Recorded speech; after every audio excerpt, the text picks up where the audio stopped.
saya akan menjawab tentunya nanti secara detail. Biasanya memang kami selalu menyiapkan jawaban tertulis supaya nanti bisa dijadikan pedoman untuk pertemuan selanjutnya. Pertama dari Pak Dedi Sitorus tadi memang mempertanyakan bagaimana, meskipun sudah tidak ada, tapi tadi menanyakan bagaimana proses pengisian ASN di Kabinet Merah Putih.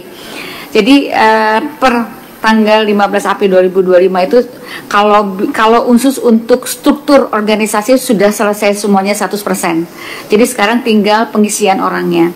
Pengisiannya orangnya itu sudah sekitar 83%. Mengapa masih belum 100%? Karena para menteri masih menunggu mendapatkan orang-orang yang tepat. Jadi ada beberapa, tapi kita kasih waktu sampai Desember untuk pengisian. Begitu kemarin kita kasih waktu sampai bulan April, tapi kemudian sampai bulan Maret, tapi kemudian kami diminta untuk memperpanjang sampai bulan Desember. Jadi ini masih berlangsung dan sisanya itu masih PLT begitu ya di Kementerian. Jadi sudah dilakukan.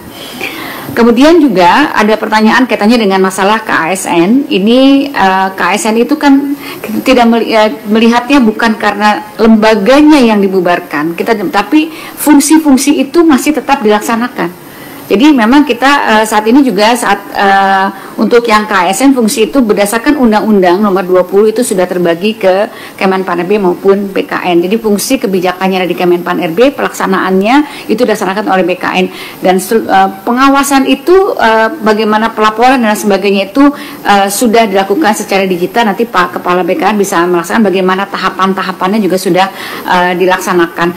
Artinya yang diutamakan ini adalah bagaimana fungsi daripada pengawasan sistem merit, karena KASN itu melakukan pengawasan sistem merit. Jadi bukan melakukan pengawasan seperti pengawasan untuk jaksaan, mengawasi jaksa dan sebagainya. Yang diawasi adalah sistem meritnya begitu. Nah, selanjutnya kaitannya dengan IKN. Jadi secara umum sebetulnya yang tadi saya sampaikan itu adalah roadmap yang sudah kami persiapkan sejak terbitnya undang-undang mengenai IKN. Jadi kami sudah diskusi banyak dengan OIKN tentunya mengenai pemindahan. Bahkan kami juga sudah mengumpulkan, mengkoordinasikan seluruh kementerian negara pada kabinet sebelumnya, kementerian dan lembaga pada kabinet sebelumnya, dan mereka juga sudah menyetorkan nama.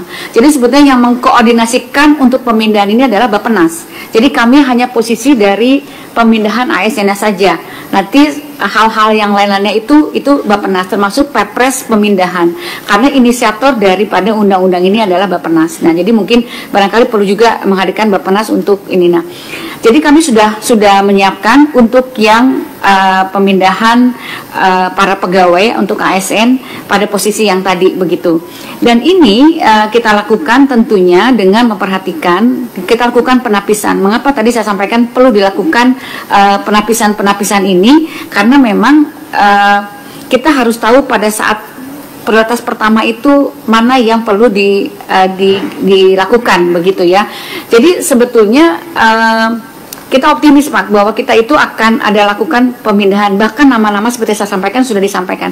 Hanya saja ketika kami sudah mau menyampaikan nama-nama itu kan terjadi perubahan kementerian. Ini merubah konfigurasi kepegawaiannya. Jadi yang tadi sampaikan Bapak tadi ada Pak Irawan tadi saya menyampaikan ada kelihatannya hanya kementerian-kementerian atau lembaga saja, ya lembaga-lembaga yang tidak dipindah, yang tidak berubah mestinya sudah bisa pindah. Tapi dalam prioritas kami itu untuk yang prioritas pertama itu kan sekitar 38 kementerian itu hampir 60% itu adalah kementerian yang berubah. Ada yang contohnya misalnya KLHK, kemudian ada PUPR, kemudian juga ada Menko juga semuanya berubah, dan ini konfigurasi kepegawaiannya menjadi berubah. Yang dulu sudah pernah disampaikan ke kami menjadi kita lakukan program, makanya kemarin kami sampaikan kepada KL untuk dilakukan konsolidasi karena banyak mutasi-mutasi nih, mutasi-mutasi setelah kabinet yang baru. Nah, ini tentunya kami sambil menunggu nanti Perpres pemindahan ini, kami pun sudah menyiapkan rancangan peraturan Menpannya untuk mengenai pemindahan ini. Nah, Selanjutnya kami juga ingin menjawab, bentar saya cek lagi. Tentunya seperti saya sampaikan, Perpres mengenai Perpres 51 tahun 2003 tentang peta jalan pemindahan ibu kota tadi memang mengatur mengenai tahapan strategis, jadi tidak hanya mengenai pemindahan pegawai saja. Tadi pimpinan sudah menyampaikan OIKN memang tidak hanya pekerjaannya membangun saja, tapi ada Pemdasu, tentunya kami juga akan menyesuaikan ke arah tersebut. Dan mitigasi resiko yang tadi Bapak Romi maupun Bapak Ibu menyampaikan mengenai mitigasi resiko terhadap efek psikologis, tunjangan dan sebagainya, itu sudah juga ada kajian yang sudah kami siapkan. Nah itu kira-kira Bapak dan Ibu kaitannya dengan pemindahan IKN. Kemudian juga kami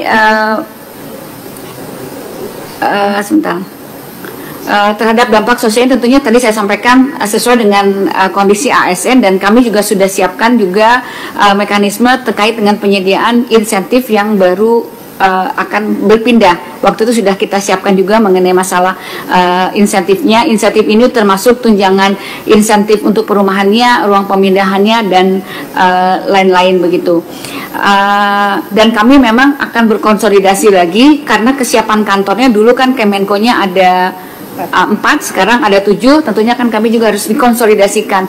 Kemudian pengelompokan kementeriannya juga sudah berubah. Nah tadi Pak Romi mengatakan memang belum terlihat karena memang kami masih menunggu konsolidasi kepegawaiannya terlebih dahulu, karena kementerian dan lembaga kemarin masih fokus kepada konsolidasi kelembagaan tata kelola, dan ini mudah-mudahan setelah ini kita bisa langsung bergerak lagi untuk melakukan analisis. Kami harus mengulang lagi begitu ya, analisis dari awal. Kemudian kaitannya dengan transformasi digital. Transformasi digital ini kan kita melihat bahwa transformasi digital itu merupakan transformasi digital yang bersifat nasional. Kemenpan-RB tentunya tidak bisa aplikasi sampai ke desa begitu ya. Jadi kita melihatnya sebagai pelaksanaan transformasi yang dilakukan secara lintas sektor. Yang menjadi transformasi yang saya sampaikan tadi di dalam paparan adalah tentunya bagaimana mengenai keterpaduan layanan untuk masyarakat. Itu menjadi lebih penting. Oleh karena itu tentunya tadi seperti saya sampaikan, untuk transformasi digital tidak bisa dilakukan sendiri karena Menpan hanya menyiapkan mengenai masalah konsolidasi atau tata kelola bisnis proses, bagaimana layanan sampai ke pemerintah, sampai ke masyarakat. Dan untuk itu seperti yang sudah kami sampaikan beberapa waktu, pertanyaannya Pak Aziz waktu pertemuan yang sebelumnya, kami sudah menyiapkan dashboard atau aplikasi umum begitu ya, yang kita namakan sebagai yang dilaksanakan oleh yang digital. Ada 3 aplikasi yang sudah kita siapkan, yaitu Inapas untuk digitalisasi IKD-nya yang dilakukan oleh Kementerian Dalam Negeri, kemudian Inaku untuk layanan personal begitu, kemudian Inagov itu untuk layanan government to government-nya gitu. Ini sudah kita siapkan aplikasi umumnya. Jadi memang betul bahwa untuk aplikasi ini kita lakukan secara menyeluruh agar terjadi keterpaduan layanan, terintegrasi layanannya. Jadi nanti kita akan menggunakan aplikasi-aplikasi umum karena memang kami waktu pertama kali menyusun konsep ini memang lebih dari 16 triliun penggunaan aplikasi yang ada di daerah, jadi pemborosan sekitar 16 triliun ya pada tahun 2018. Nah ini sekarang kita sudah mulai mengkonsolidasikan, dan ini kita sudah ada pengaturannya di dalam Perpres 95 tahun 2018, termasuk peraturan-peraturan turunannya, dan kami tentunya sudah ada beberapa kebijakan di dalam mengatur digitalisasi ini. Pertama tentunya menggunakan prinsip keterpaduan di dalam pelaksanaan kebijakan pemerintah digital, termasuk di dalamnya adalah bagaimana melakukan portal nasional ini secara lebih komprehensif. Dan selanjutnya Bapak dan Ibu, pertanyaan kaitannya dengan masalah honorer, tenaga honorer, nanti mungkin P3K, nanti Pak Kepala BKN akan menyampaikan progres sampai saat ini, dan tentunya kami akan tetap punya komitmen untuk menyelesaikan untuk CPNS itu di bulan Juni dan P3K di bulan Oktober. Dan tadi untuk yang tahap 2 hari ini sudah mulai ada tesnya gitu. Jadi tidak pernah kami menyampaikan ada penundaan, Bapak.